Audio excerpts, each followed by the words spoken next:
My name is Danielle Ruffin. I'm a solutions consultant. A solutions consultant basically goes around and does presentations of the software or of whatever, the company offers. And this is in the pre-sale role. I'm in the sales department technically, so I actually work with our prospective clients. So I just go around and show them our software and okay, they want to buy and, see how what they have matches up with what we can offer. The company I work for is actually one of the largest companies that do what they do, which is offering court management software. When I meet with clients, typically I'm meeting with everyone, all people of all levels of staff, from clerks to judges and lawyers and DAs and everything in between. I'm figuring out what they need and how I can mimic their needs, their day-to-day operations within our software. Within my job, it's really important that I have a great understanding of the functionality of our software. It's important for us to train them. It's important for them to understand technically how to use the software. It's also important for me to understand that, to be able to demonstrate that in the beginning and even through the sales process,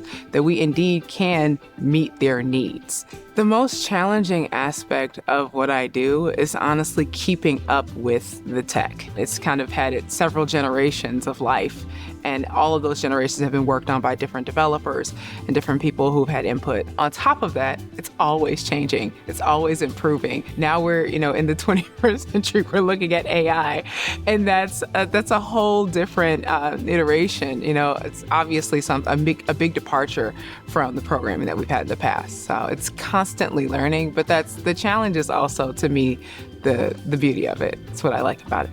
I was actually born and raised in Aurora, Illinois, small town. Growing up there, I had pretty humble aspirations, but I realized pretty early on that education was my way out. So I went to a really good high school, went to college, and after college, ironically enough, I ran out of money going on job interviews. It became very clear to me that I was going to have to do something different. So I took the leap about less than a year after I graduated from college, and I ended up going to teach English in South Korea. And that led me to a 10-year career in teaching English at various levels, starting with children to university, up to actually teaching corporate with private lessons. I was doing one-on-ones with executives. I've really established a great career there.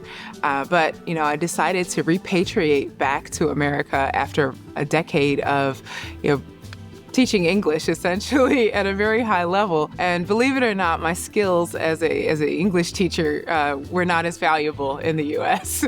It seems to be a lot more people here who speak English. So I unfortunately wasn't able to really continue my career teaching English here, but I was able to transition and use my skills as a corporate trainer. The skills of teaching and learning and development was the through line of my entire career.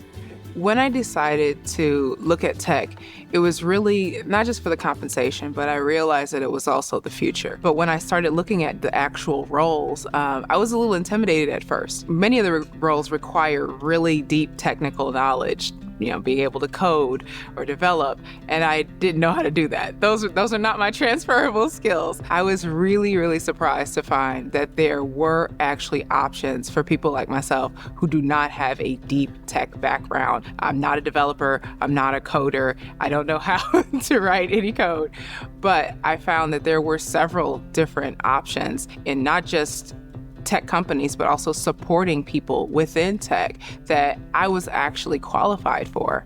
For anyone who's really interested in pivoting into tech, who doesn't necessarily have a lot of tech skills, the biggest thing is to be curious and have a sense of problem solving, being able to look at issues and figure out how those issues can be solved from a human perspective. And so I believe people like myself who do understand people, who understand what people need, especially as consultants, we bring something different to tech that coders and developers are not necessarily as great at. We are great at bridging the gap between the coding, right, the hardcore tech, and the actual practical side of things and how people can use these things in their day-to-day life. Me being in that space has allowed me to build that bridge and has also allowed me to add value to my company and my team.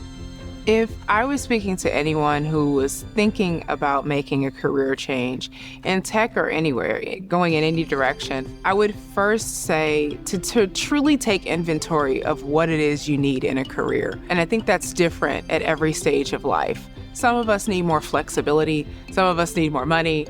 Some of us need, there are different requirements of life, right? But I think it's really important wherever you decide to go to align first with your priorities, understand what they are, and make sure that what you choose aligns well with those priorities.